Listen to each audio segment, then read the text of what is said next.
Makassar telah memiliki pelabuhan baru yang dinamakan Makassar Newport sejak 2018. Makassar Newport mendampingi pelabuhan-pelabuhan peti kemas Makassar atau PTM yang sudah ada sebelumnya. Dengan adanya pelabuhan peti kemas baru ini, Makassar akan menjadi hub pelabuhan di Indonesia Timur.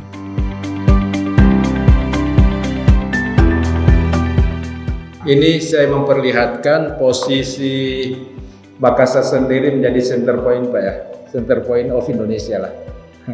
Jadi arah atas ke bawah, kiri ke kanan itu sangat strategis untuk kondisi geografis dari Makassar. Jadi ya alhamdulillah kami ada di situ. Ini di Makassar Newport Pak. Ini gambar Makassar Newport.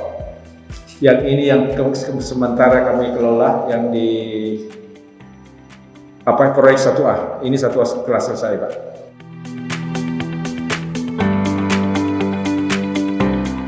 Pembangunan MNP di atas lahan seluas 1.428 hektar ini dibagi dalam 3 tahap, yaitu tahap pertama, kedua, dan ketiga.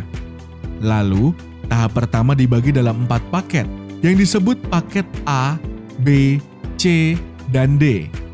Pembangunan MNP per September 2022 baru mencapai 16,30% dan baru areal 1A dengan luas pelabuhan 16 hektar yang bisa dioperasikan. Selain itu, Makassar Newport areal 1A memiliki 7,1 hektar lahan untuk menampung peti kemas yang dapat menampung 11.444 TEU.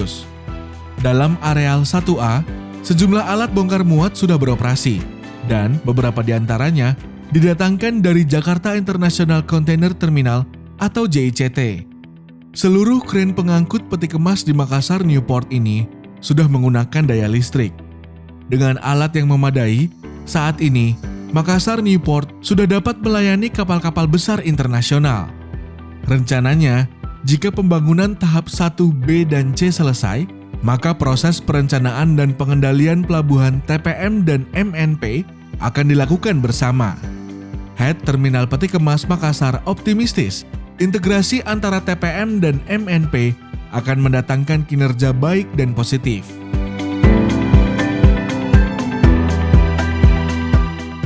Berarti resources yang ada di TPM maupun DMNP itu akan bisa kita share, kita pooling.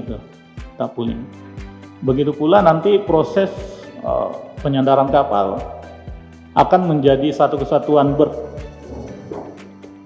di TPM dengan berth di MNP menjadi satu pengelolaan.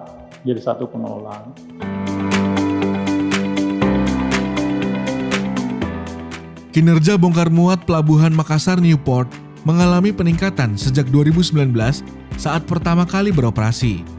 Pada 2019, tercatat MNP sebanyak 98.162 TEU, 2020 130.496 TEU, dan pada tahun 2021 mencapai 185.878 TEU.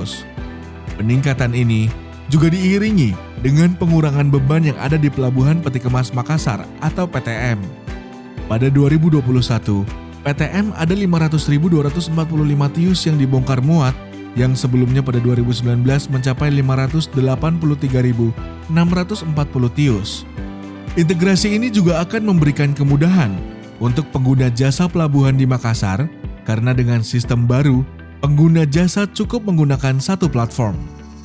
Namun, saat ini Makassar Newport masih harus banyak melakukan peningkatan infrastruktur di sekitarnya untuk mendukung operasional. Selain memperluas pelabuhan, diperlukan akses kendaraan yang lebih besar untuk menuju pelabuhan MNP.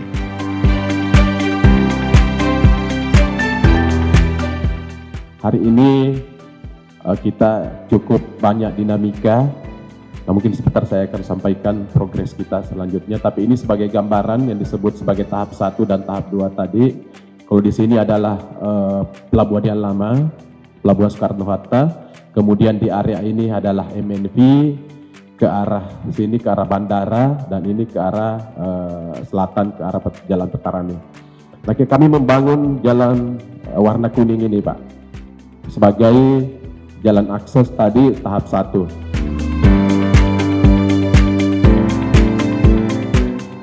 Selain proyek jalan akses MNP senilai 475,15 miliar rupiah, digitalisasi juga dilakukan pihak otoritas pelabuhan. Digitalisasi yang dikembangkan oleh otoritas pelabuhan meliputi layanan kapal sandar serta identifikasi truk yang beraktivitas di pelabuhan.